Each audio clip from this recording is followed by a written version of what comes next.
Assalamualaikum warahmatullahi wabarakatuh. Perkenalkan, nama saya Dewi Alia dengan NIM 2003201131. Nah, di sini saya ingin sedikit menjelaskan, yaitu materi tentang TQM atau Total Quality Management. Ya, ini saya di sini ingin menyelesaikan tugas video saya dari mata kuliah manajemen produk pertanian. Nah, yang pertama di sini adalah pengertian dari TQM atau manajemen atau Total Quality Management. Nah, Total Quality Management merupakan suatu penerapan metode kuantitatif dan sumber daya manusia untuk memperbaiki dalam penyediaan bahan baku maupun pelayanan bagi organisasi. Semua proses dalam organisasi pada tingkatan tertentu di mana kebutuhan pelanggan terpenuhi sekarang dan di masa yang akan datang. Nah, kemudian yang kedua di sini adalah pendekatan kualitas dalam TQM. Nah, karena TQM mengedepankan pendekatan mengenai kualitas, maka perusahaan akan terus-menerus melakukan perbaikan terhadap kualitas suatu produk. Nah, dalam suatu perusahaan pun harus dilakukan pengendalian kualitas yang berfokus pada produk akhir yang dihasilkan harus standar sesuai dengan ketentuan. Nah, di sini ada beberapa tujuan dari pengendalian kualitas dalam Total Quality Management ini.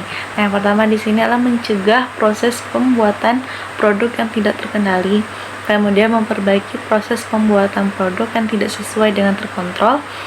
Yang ketiga, melakukan sampling terhadap penerimaan barang jadi yang sudah siap untuk dipasarkan. Kemudian yang keempat, bertujuan untuk menghasilkan produk yang berkualitas unggul dan memiliki nilai yang tinggi. Nah, yang terakhir, meminimalkan biaya produksi, baik biaya bahan baku maupun biaya tenaga kerjanya. Nah, kemudian yang ketiga di sini ada alat dan langkah dalam menentukan Total Quality Management. Nah, dalam TQM ada beberapa alat dan langkah yang harus dilakukan untuk melakukan perbaikan secara menyeluruh.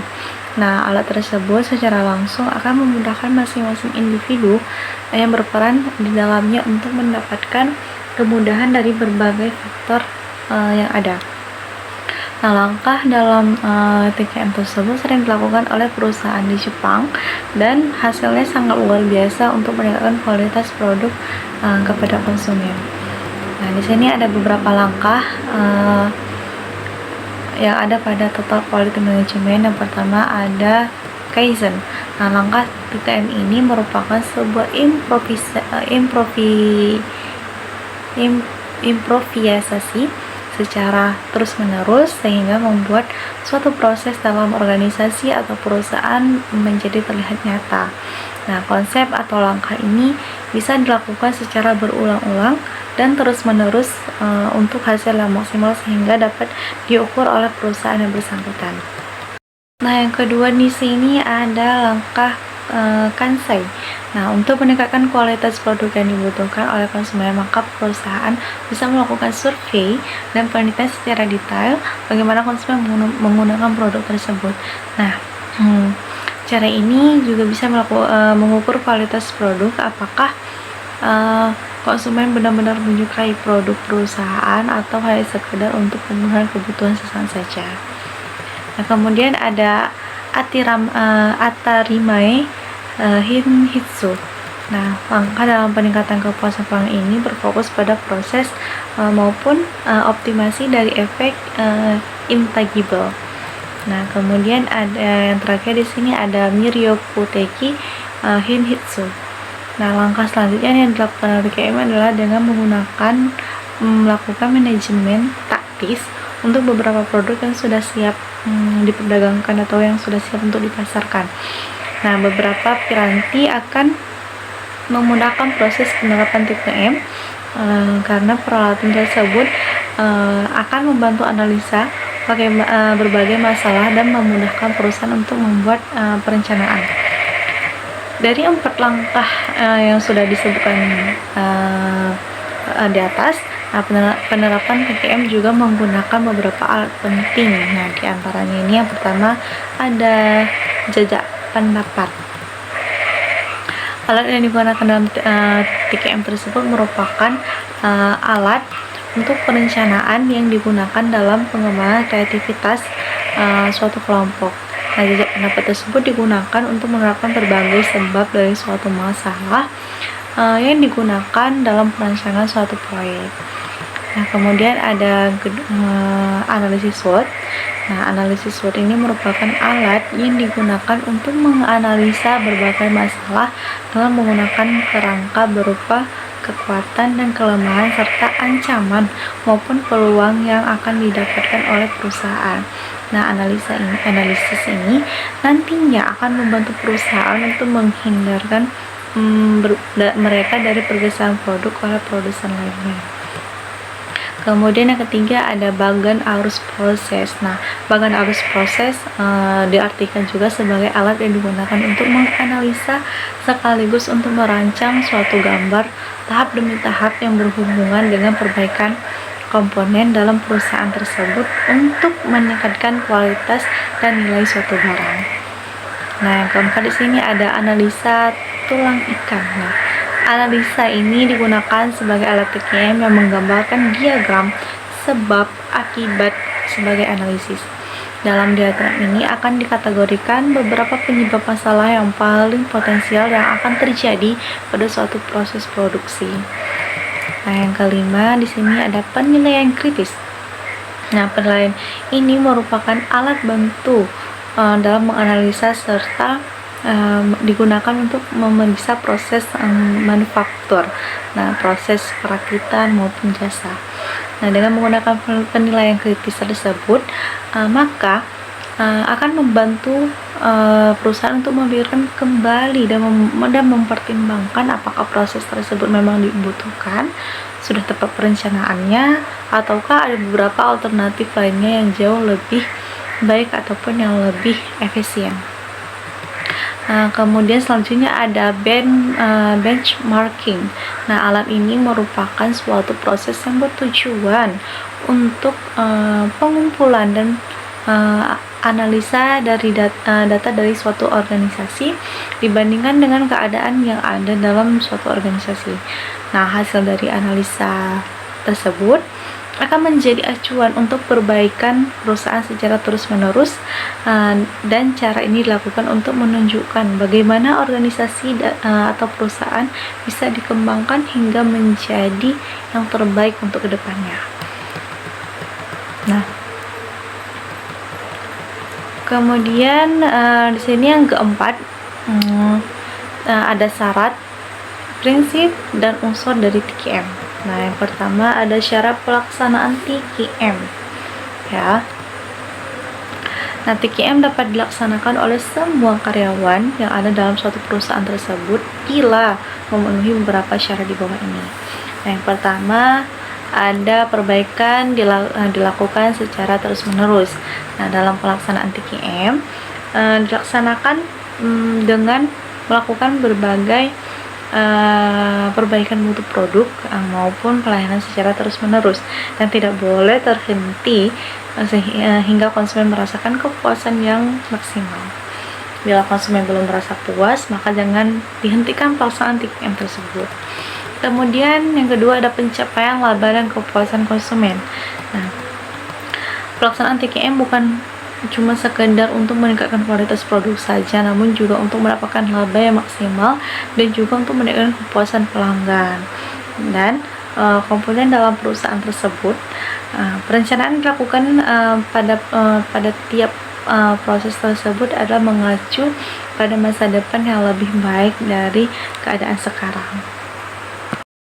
Kemudian adanya partisipasi aktif dari semua karyawan. Nah, pelaksanaan TKM tidak akan berjalan secara maksimal bila tidak melibatkan karyawannya, sudah pasti ya. Semua karyawan harus melakukan peran aktif dalam pencapaian tujuan yang diharapkan perusahaan. Semuanya berperan dalam peningkatan mutu suatu perusahaan. Nah, kemudian selanjutnya adanya pemimpin yang menjadi motivator.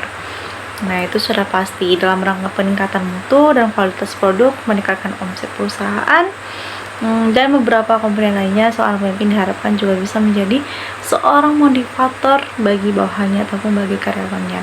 Pemimpin tidak hanya memerintah saja, namun juga bisa menjadi contoh yang baik bagi bawahannya.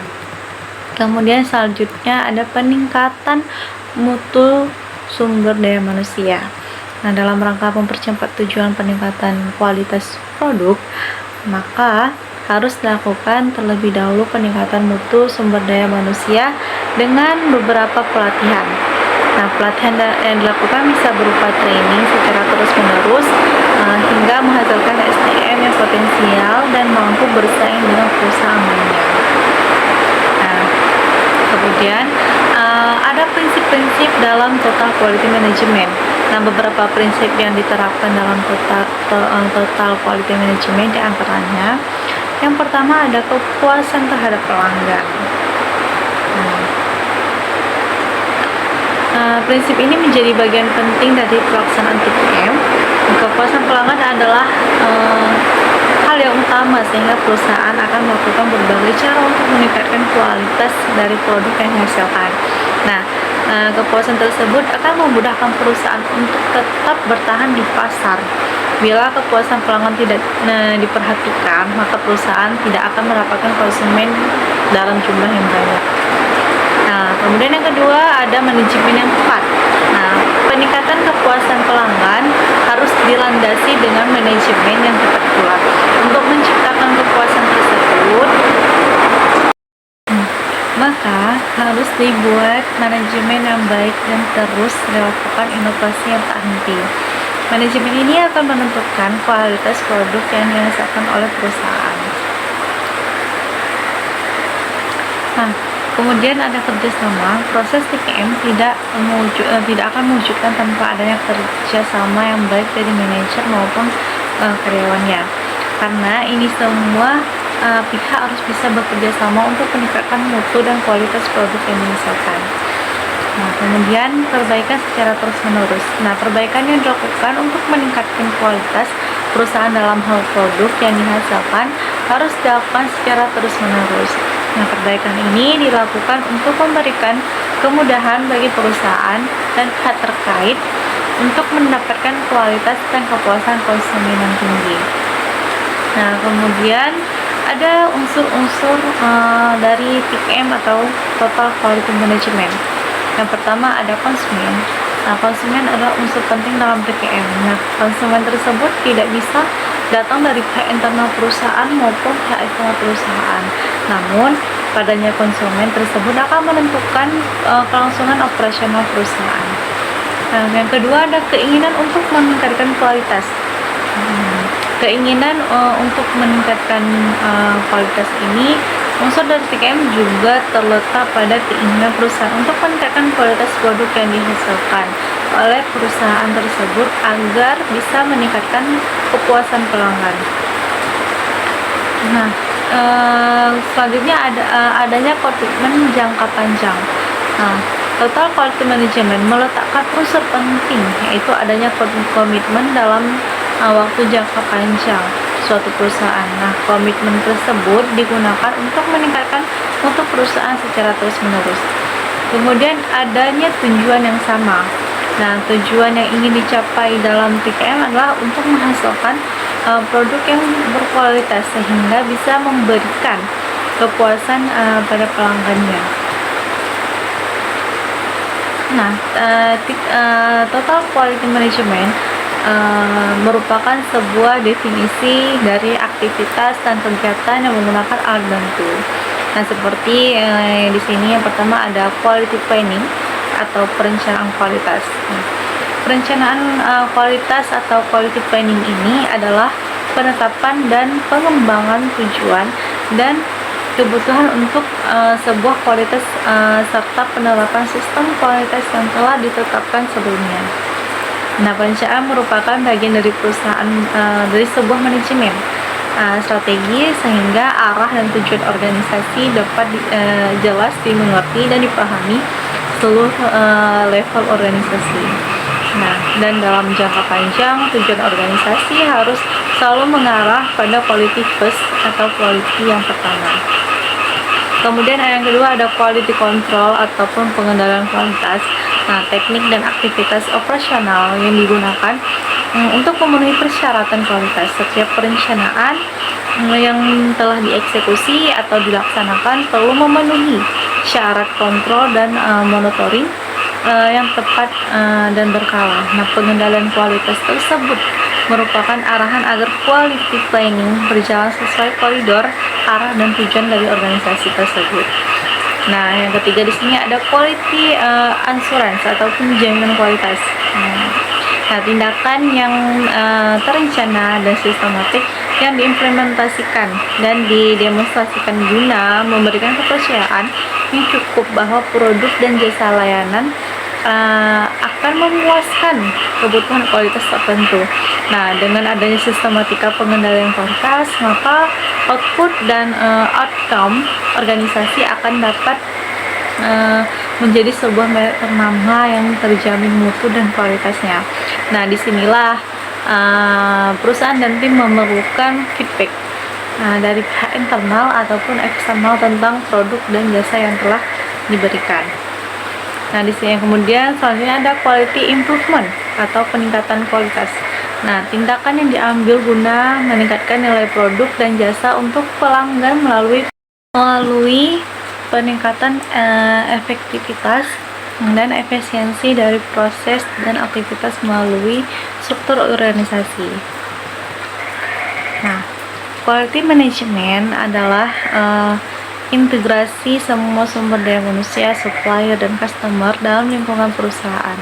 Nah, quality management adalah kemampuan atau kapabilitas yang melekat pada sumber daya manusia serta merupakan proses yang terkontrol bukan kebutuhan belaka.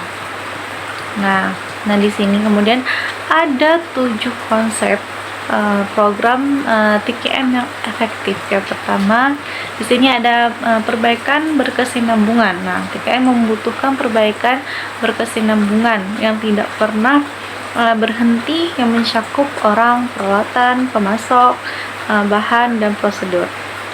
Nah, dasar filosofi ini adalah setiap aspek dari organisasi perusahaan dapat diperbaiki.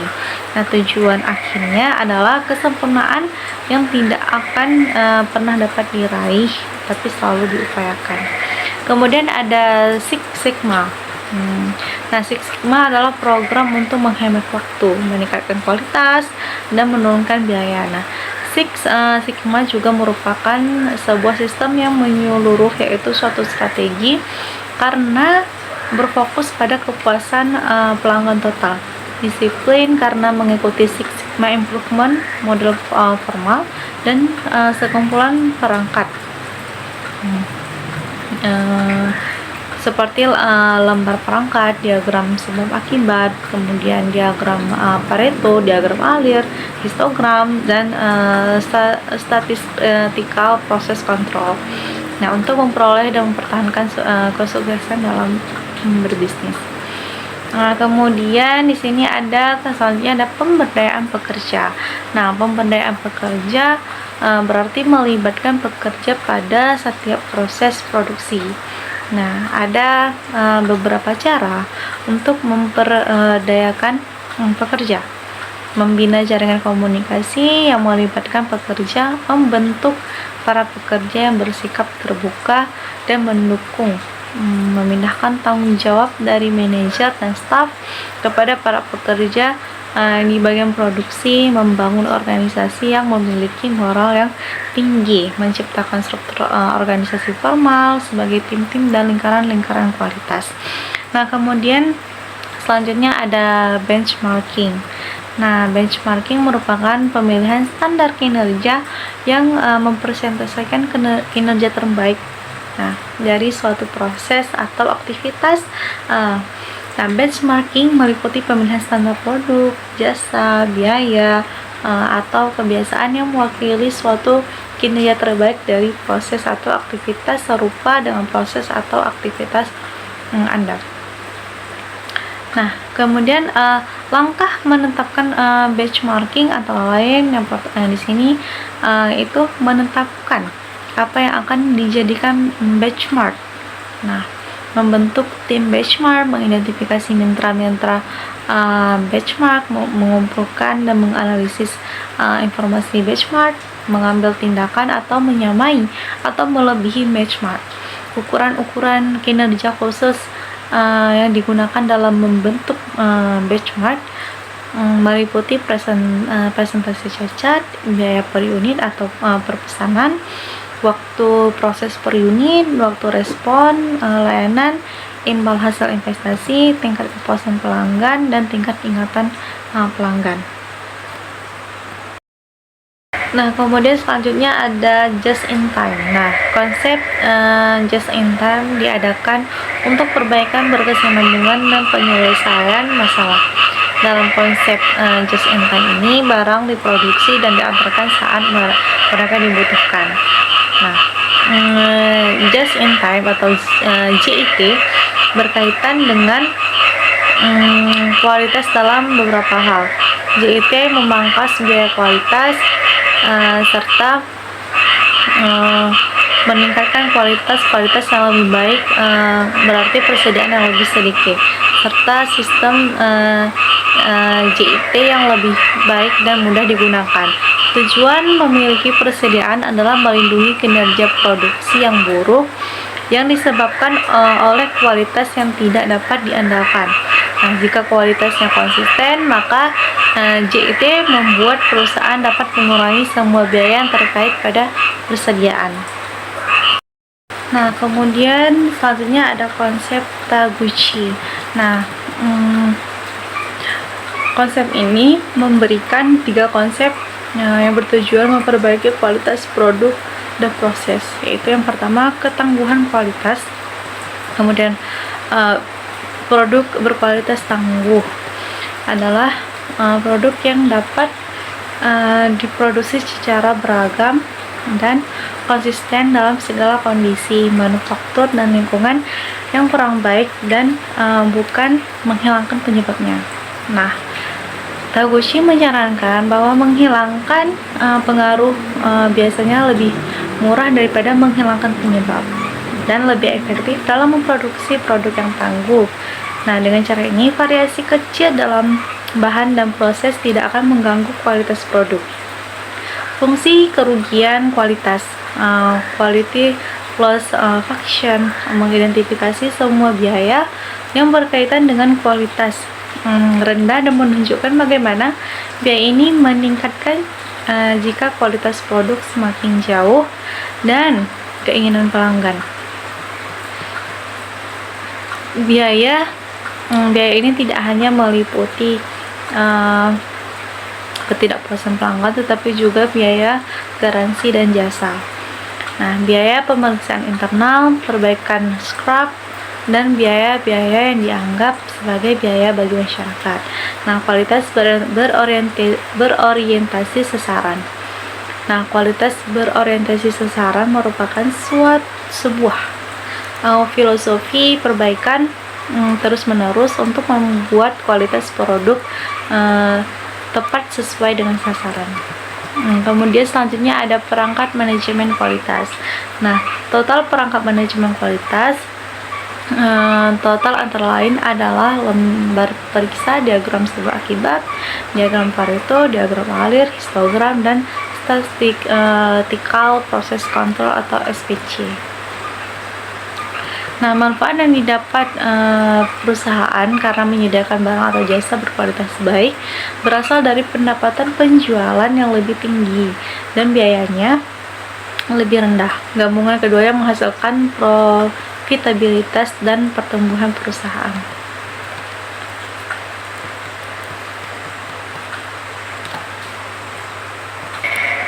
Nah, kemudian ada manfaat dari total quality management.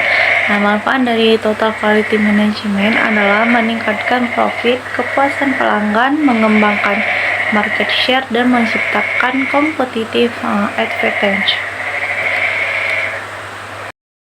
Kemudian berikutnya ada faktor-faktor penyebab kegagalan dari TQM atau total quality management. Nah, apabila suatu organisasi menerapkan TQM dengan cara sebagaimana mereka melaksanakan inovasi manajemen lainnya, atau bahkan bila mereka menganggap TKM sebagai obat ajaib atau alat penyembuh yang sangat cepat, maka usaha tersebut telah gagal di semenjak awal. Nah, TKM ini merupakan suatu pendekatan baru dan menyeluruh yang membutuhkan perubahan total atas paradigma manajemen tradisional. Komitmen jangka panjang, suatu tujuan, dan pelatihan-pelatihan khusus lainnya. Nah, menurut Jiptono dan Diana, beberapa kesalahan yang sering dilakukan yang menyebabkan kegagalan TKM yaitu yang pertama di sini ada delegasi dan kepemimpinan yang tidak baik dari manajemen atasannya atau yang senior. Nah, inisiatif upaya perbaikan kualitas secara berkesinambungan sepatutnya dimulai dari pihak manajemen, di mana mereka harus terlibat secara langsung dalam pelaksanaannya. Nah, bila tanggung jawab tersebut didelegasikan kepada pihak lain, misalnya kepada pakar yang digaji, maka peluang terjadinya kegagalan itu sangat besar. Nah, kemudian yang kedua di sini ada tim mania. Nah, organisasi perlu membentuk beberapa tim yang melibatkan semua karyawan untuk menunjang dan menumbuhkan kerjaan bagi setiap tim. Paling tidak ada dua hal yang perlu diperhatikan. Nah, yang pertama, baik penyelia maupun karyawan harus memiliki pemahaman yang baik terhadap perannya masing-masing. Nah, penyelia perlu mempelajari cara menjadi pelatih yang efektif. Sedangkan karyawan perlu mempelajari cara menjadi anggota tim yang baik. Nah, yang kedua, organisasi harus melakukan perubahan budaya. Nah, supaya kerja sama tim tersebut dapat berhasil apabila kedua hal tersebut tidak dilakukan sebelum pembentukan tim, maka hanya akan timbul masalah bukannya pemecahan masalah. Nah, kemudian berikutnya itu ada proses penyebarluasan atau deployment. Nah, ada organisasi yang mengembangkan inisiatif kualitas tanpa secara barengan nih, mengembangkan rencanaan untuk menyatukan ke dalam seluruh elemen organisasi, misalnya seperti operasi, pemasaran, dan lain-lain sebagainya. Nah, seharusnya pengembangan inisiatif tersebut juga melibatkan seperti para manajer, serikat pekerja, pemasok, kemudian bidang produksi lainnya, karena usaha ini meliputi pemikiran mengenai struktur, penghargaan, pengembangan keterampilan, pendidikan, dan kesadaran. Seharusnya ini harus melibatkan atasan-atasan ataupun orang-orang yang memang paham betul mengenai yang dilakukan seperti itu. Nah, kemudian selanjutnya ada menggunakan pendekatan yang terbatas dan dogmatis. Nah, ada pula organisasi yang hanya menggunakan pendekatan Deming, pendekatan Juran, atau pendekatan Crosby, dan hanya menerapkan prinsip-prinsip yang ditentukan di situ saja. Padahal tidak satupun pendekatan yang disarankan oleh ketiga pakar tersebut maupun pakar-pakar kualitas lainnya yang merupakan suatu pendekatan yang cocok untuk segala situasi. Nah, bahkan para pakar kualitas mendorong organisasi untuk menyesuaikan program-program kualitas dengan kebutuhan mereka masing-masing. Nah, kemudian harapan yang terlalu berlebihan dan tidak realistis ya, bila hanya mengirim karyawan untuk mengikuti suatu pelatihan selama beberapa hari, bukan berarti telah membentuk keterampilan mereka. Masih dibutuhkan waktu untuk mendidik atau membuat para karyawan sadar akan pentingnya kualitas. Nah, selain itu dibutuhkan waktu yang cukup lama juga untuk mengimplementasikan perubahan-perubahan proses tersebut. Bahkan seringkali perubahan tersebut memakan waktu yang sangat lama sampai terasa pengaruhnya tuh terhadap peningkatan kualitas dan daya saing perusahaan. Nah, kemudian yang terakhir ada improvement yang bersifat prematur. Banyak perusahaan yang kurang memahami makna dari pemberian improvement kepada para karyawan. Nah, mereka mengira bahwa bila karyawan telah dilatih dan diberi wewenang, baru dalam mengambil suatu tindakan, maka para karyawan tersebut akan dapat menjadi self-direct check dan memberikan hasil-hasil yang positif. Nah, seringkali dalam praktik karyawan tidak tahu apa yang harus dikerjakan setelah suatu pekerjaan telah diselesaikan. Nah, oleh karena itu, sebenarnya mereka membutuhkan sasaran dan tujuan yang jelas sehingga tidak salah dalam melakukan sesuatu. Nah, mungkin sekian yang bisa saya jelaskan mengenai materi total quality management. Mungkin masih banyak kurangnya ya, tapi mungkin saya cukupkan sampai di sini saja. Saya akhiri. Assalamualaikum warahmatullahi wabarakatuh.